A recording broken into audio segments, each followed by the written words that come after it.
Hey everyone, welcome to Pink Collar Confessions. My name is Adriana Villanueva Sorella. I'm your host here, and today we have a very special guest, Miss Kathy Badikian. Welcome. Thank you. Thank you for having me. Thank you for coming on the show. I'm super excited. I want to start off today by you telling us who you are and what you do. Okay. My name is Kathy Badikian. I am a nurse midwife of 34 years, and I work at Michigan Medicine, formerly known as the University of Michigan. I've been there for about 22 years, and in that capacity, I am also a sexual assault nurse examiner, or a SANE nurse for short, which means I go in when someone presents to the emergency department with having been sexually assaulted, and then I care for them there and provide information, support, advocacy, do a rape kit, whatever it is that they need at the time. So, with that being said, I do want to give a disclaimer. Today, we may be talking about sexual assault and having some uncomfortable conversations. So, please proceed with this episode with caution. So, where do you want to start? Where do you want to go? Oh, I don't know. Yeah. I don't know. One of the things, now I've been a sexual assault nurse for, I kind of lost track, 8 or 10 years. And essentially I'm on call and they will call me in if they need me to come in and speak with somebody that is presented. And we can offer them different things. But one of the things that we need to do is we need to get them to the door. Yeah. We need them to walk into the emergency department. We need them to contact local law enforcement if something has happened to them. And the grand majority of women do not do that. It's like 1 in 5 that would come in and make that step to come to the emergency department or to call the police. And that's because often they are met with distrust, disbelief, blame, which is why we have a campaign. It's a national campaign. It's called Start by Believing. Yeah, you were just telling me about this the other day. Yeah, it is, it's small, but it's mighty. Mm-hmm. It's very easy, but so important. And in its simplest terms, it says the very first thing you should do if someone tells you that something happened to them is you start by believing them. Yeah. There's very simple things you can say. You can say, I'm sorry that happened to you. I believe you. How can I best help you? Do you want me to sit with you? Are you interested in contacting the police? Do you want me to go with you? You can say those things, but you start by saying, I believe you. Yeah. I'm sorry that happened. What you don't want to say is you don't want to ask questions like, what or why? What were you doing in that place? Yeah. What were you wearing? Why were you wearing that outfit? Why were you drinking? Why did you go to the bathroom Why alone? were you at a bar like that? None of those questions are relevant or useful. Because if a woman feels like she is being not believed or in some way blamed, you have just plummeted the chances that she might go in for help. And we're talking about helping herself physically, emotionally, as well as her need to seek justice. So it's not just about catching a rapist, although, in a perfect world, it's about getting this woman or girl care in the emergency department by me. Yeah. It's important. A lot of victims are scared to even walk into a hospital. Very scared. Mm-hmm. And that's why the grand majority don't do that. So then it just becomes a cycle because we know, research tells us that a predator will do it again. Yeah. So, every woman that we can get to report and to come in for care and support and advocacy is one step closer. Mm-hmm. But they're afraid. So many are afraid. Yeah. I can attest to that because I have been in that position. I've been in the position twice in my life. And the first time I was sexually assaulted by my boyfriend at the time. And a lot of people don't think because it's your boyfriend They don't that can be possible. Right. Yeah. And I was really scared to say, hey, this is what happened. I mean, there was already a lot of domestic violence in the relationship. And then I was sexually assaulted by him. And I myself even was like, your boyfriend can't sexually assault you, but there was no consent. There was no consent at all. So that happened, and I didn't want to say anything. I didn't want to tell anybody. It took me years to tell people that happened. And I think I told my grandma for the first time, and she was like, no, this is sexual assault. So then it happened to me again another time. This time it was a stranger. I was at a local bar, and the stranger was trying to talk to me and trying to flirt with me, and I was not interested. So they thought it would be funny to grab me inappropriately in a very bad area. And I turned around and I punched him in the face and started a lot of things. The police were called. Of course. And the police asked me, do you want to press charges? And I said, yeah, I do. So it started a whole whirlwind of things. I ended up pressing charges, and this went to court, and I had people threatening me not to press charges. Somebody actually said to me, isn't it enough that you punched him in the face? You have to press charges too? Yeah, you do have to press charges, because clearly punching somebody in the face isn't going to actually give me even the justice that I deserve. Correct. Because you can't touch me. Right. You don't just touch somebody. Right. And there are repercussions. And that is sexual assault. Right. And you deserve that justice, and you deserve to have law enforcement come in, treat you with respect, to listen to your story, to believe your story. Yeah. Sometimes when I am at the emergency department and I have been called in because of an assault, I'll go in and I'll speak with that person, and there's different things that can happen, and we can go into that in a minute. But Yeah. then I'll come out, and a lot of times a nurse, a clerk, a police officer, a security officer will say, so, was she raped? Which it's very hard for me to bite my tongue and respond in the professional manner. Yeah. But what I say is, that's what she told me. That's what she said. So therefore, she was raped. Yeah. So that's how we proceed. Sometimes I have to remind law enforcement. I will hand over the kit for them, and they'll say, well, so was she raped? I'm like, excuse me. This is her forensic evidence kit. Your job is to take it from me and sign off on the chain of command, and it's not for you or I. We are not judge and jury. Our job is to believe her, support her, and provide her with the services that we're supposed to provide her with.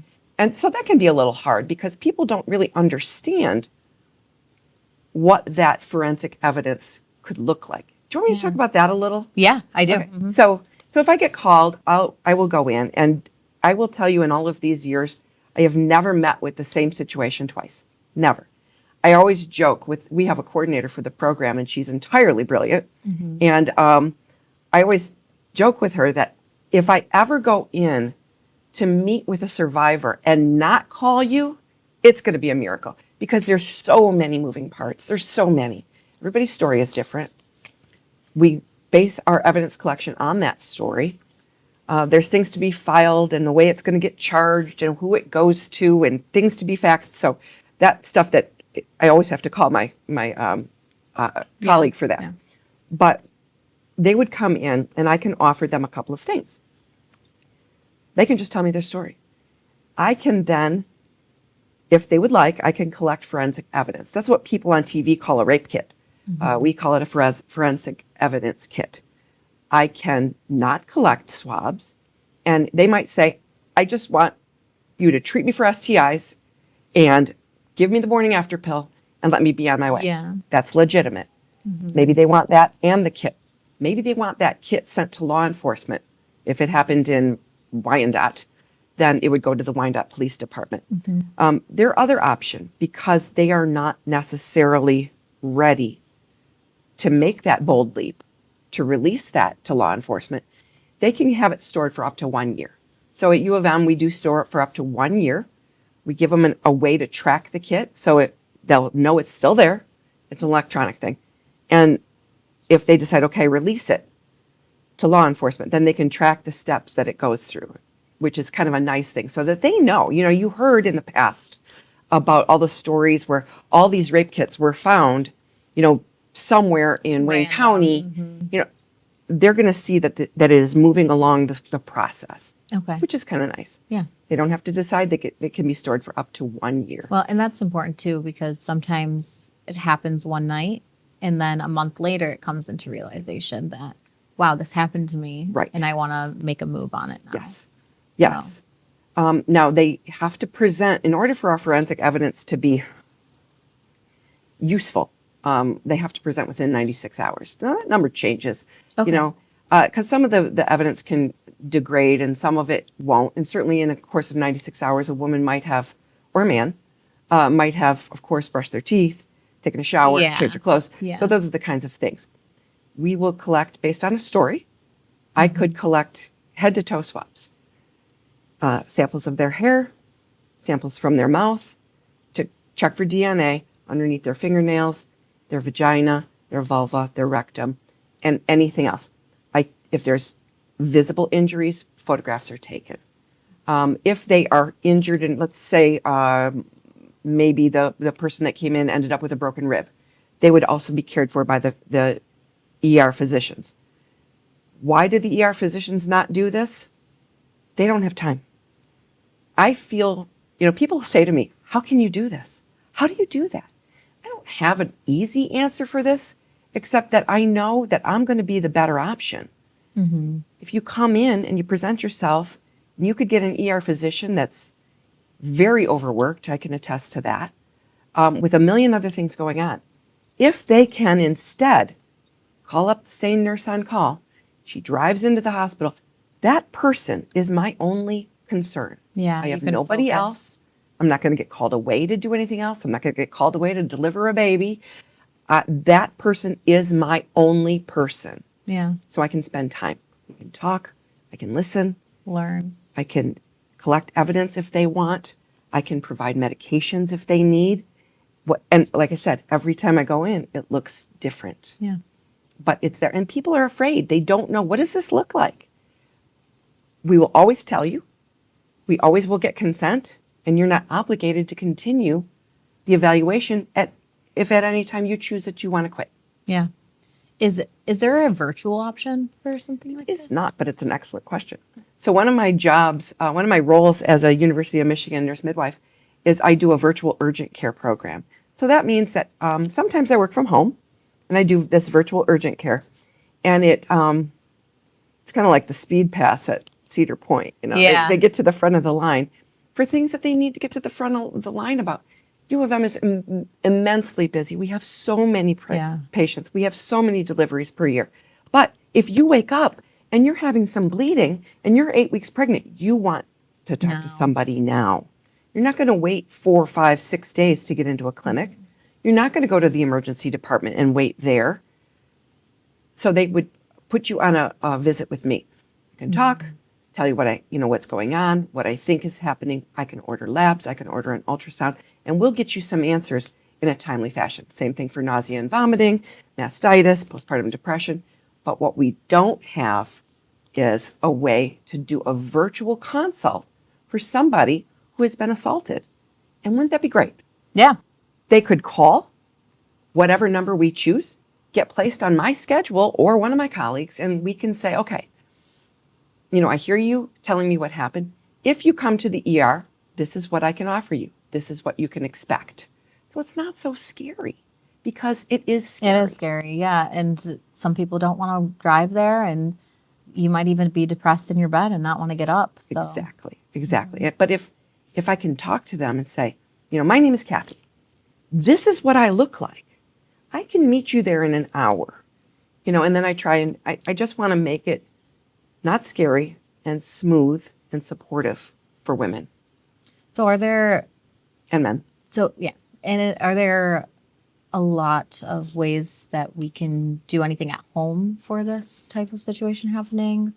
Or If somebody does disclose to you, we talked about what to say. Your grandmother was a very smart person. yeah. And not everybody's grandmother would be that. No. So sitting at home, like I said, this is called the Start by Believing campaign. It's startbybelieving.org. There's all kinds of different information on there, and toolkits and stuff for professionals, but also for people that might just say, what else do I want to know? What are the stats? How can I help? How can I teach others? Now, we talked about the pledge, and Start by Believing has a handy dandy little pledge. Yeah. If we can have a community, now individuals will take the pledge, and sometimes we do information tables at events, and we have people come up and they say, hey, what are you doing? Usually we have candy on the table. Brings them up. Everybody loves candy. Everybody loves candy on the table.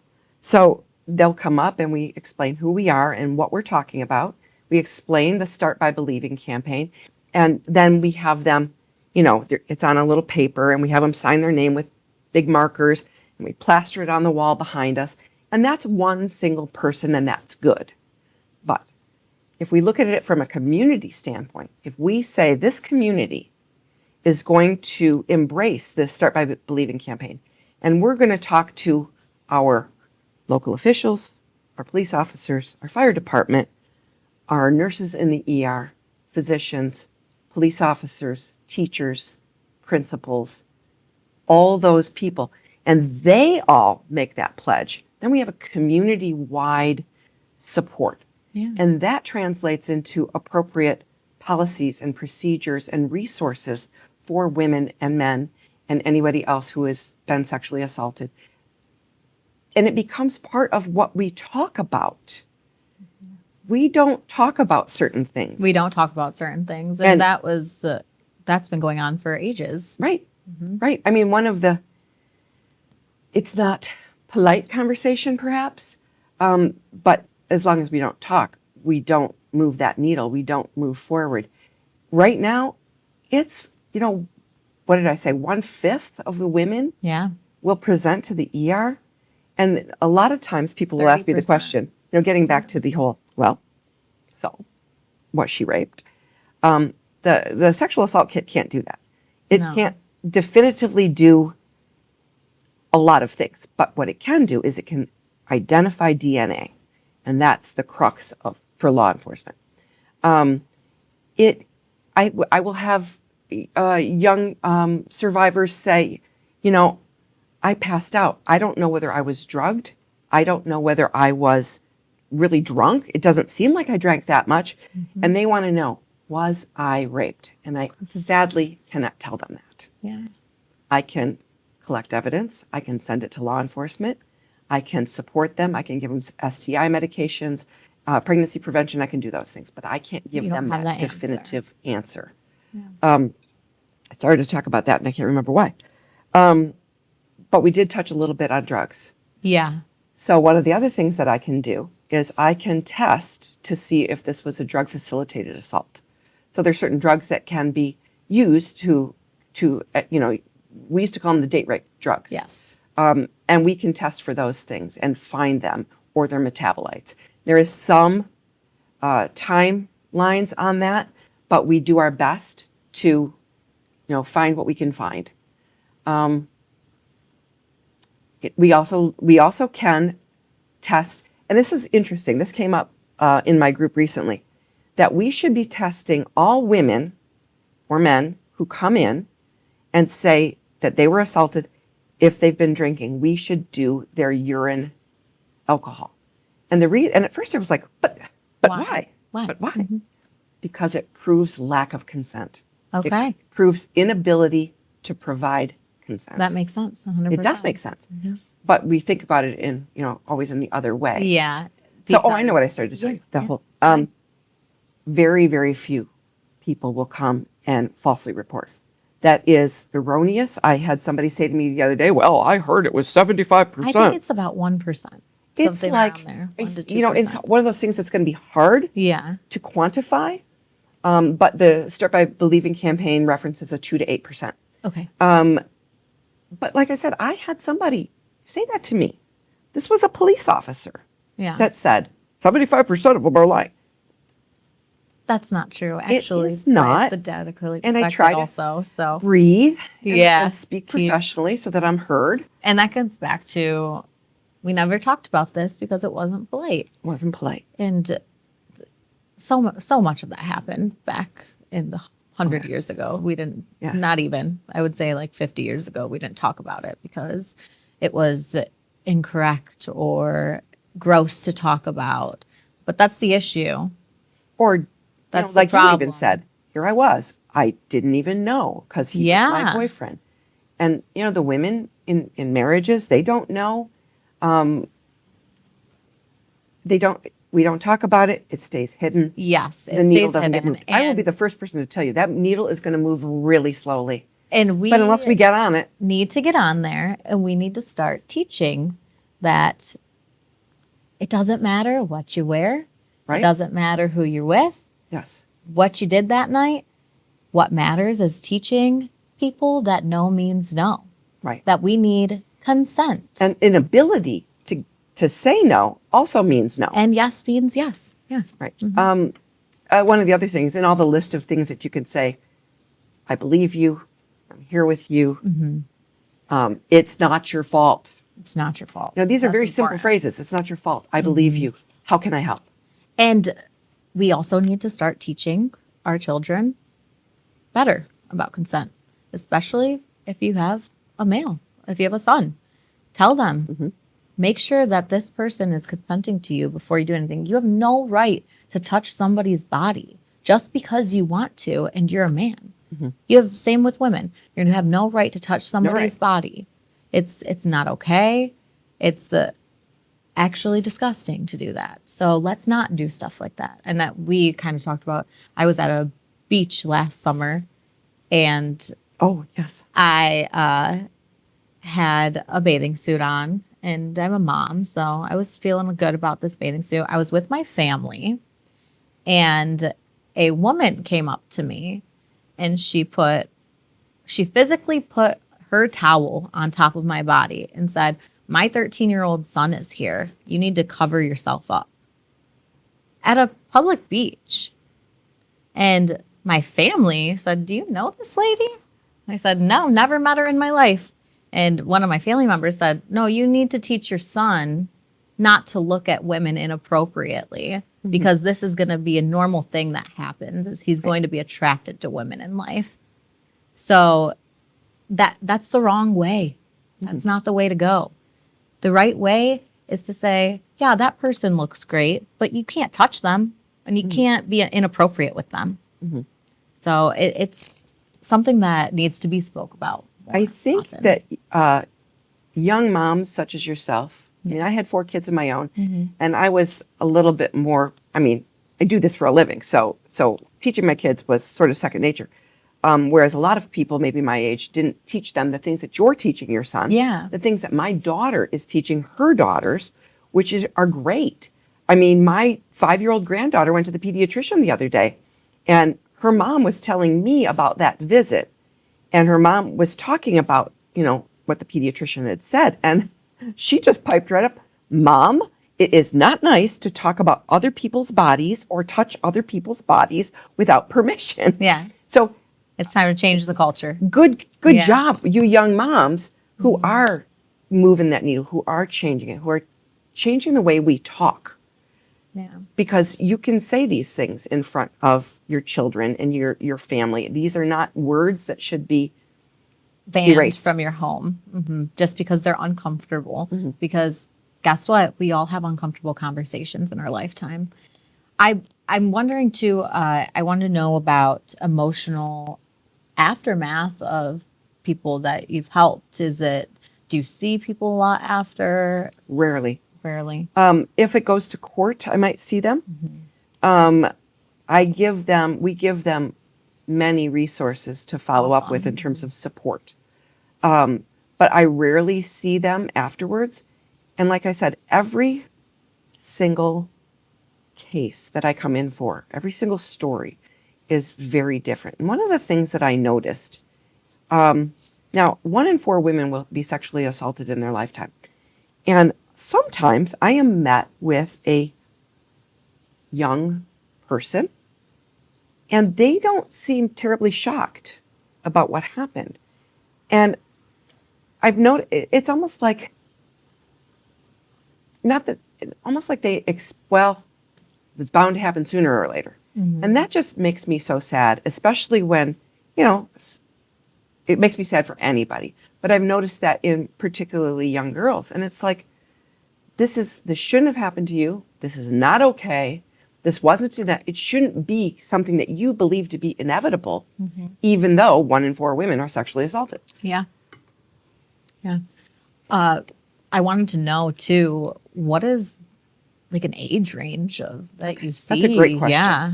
So in terms of the age ranges that I see, currently, sexual assault nurse examiners at the University of Michigan will see girls after they get their first period and boys after a certain maturation stage. We don't see younger than that. And currently, right now, that is being done by our ER physicians. That's changing for the same reason I told you that I wanted to do it rather than that doctor. Yeah. Is because I have more time. More time. But we are currently going forward with getting appropriate training, because the way you talk to a 5-year-old is not the same that you talk to a 21-year-old or a 17-year-old. I think that people also have a misconception that it can't happen to somebody that hasn't started their cycle. And it can. And it can, yeah. And it can happen to men. Yes, that's another one. Trans people, huge. I don't know the statistic off the top of my head, but the likelihood of them being sexually assaulted in their lifetime is incredibly high. So I will see trans people. I'll see men, boys, girls, women, and soon I will be seeing the smaller children. That's just an entirely different approach and an entirely different technique in the way we talk to them and the way we collect evidence. Also, developmentally delayed people, these are people I've seen. People who are autistic, people who have mental health issues. I have seen all of them come to that ER and look for help. And every story is different, and my approach is different every time. And I don't always know exactly, what to do with the situation. And I've got my colleague on the line. Yeah. But I guarantee you this: they come to our doors, we will take care of them. We will smooth the path for them to report to law enforcement if that's what they want. They will never be coerced to do that. They will be cared for in the manner in which they would like to be cared for. And sometimes I ask just that. How do you want me to help you today? What can I do for you right now? Yeah. And then I give them a little smorgasbord of things I can offer. All right. Well, thank you so much, Kathy, for coming on today. Sure. This was amazing, and people need to know what's going on, and they need insight on situations like this, because it's important that we change the culture. It and is we important. Make it well known and public. It's so. Do I have a minute to call you out and have you take the pledge of Start by Believing as a community leader? Yeah, let's do it. Let's do it. I'm just going to open it up here, and then you're just going to say it so that people just know what it is we're asking. Yeah. What it is we're asking people to do. You are a leader in this community, and I think that would be great for And like I said, I'll do it right now. It's about people and communities. All right. Today, I pledge to start by believing when someone tells me they were abused or sexually assaulted, to support survivors on the road to justice and healing, and to help end the silence. Thank you. Of course. Little information here. Only 31% of sexual assaults are reported to police, meaning nearly 7 out of 10 go unreported. And 1 in 4 women in the U.S. will experience sexual assault attempted or completed in their lifetime. Let's do better. Thanks for listening to Pink Collar Confessions. Thank you so much, Kathy, for being here. Happy to be. If you or someone you love needs help, please call RAIN at 1-800-656-HOPE or visit rain.org. Ask your ER nurse if they have a SANE nurse or TeleSane options. And in Michigan, the Thumb Area Crisis Center is open 24/7. No matter what happened, you deserve safety, support, and care, and to be believed. And until next time, I'm your host, Adriana Sorella. Thank you so much for coming on the show today. Thank you. Yeah. And just a reminder, it's your body and it's your choice.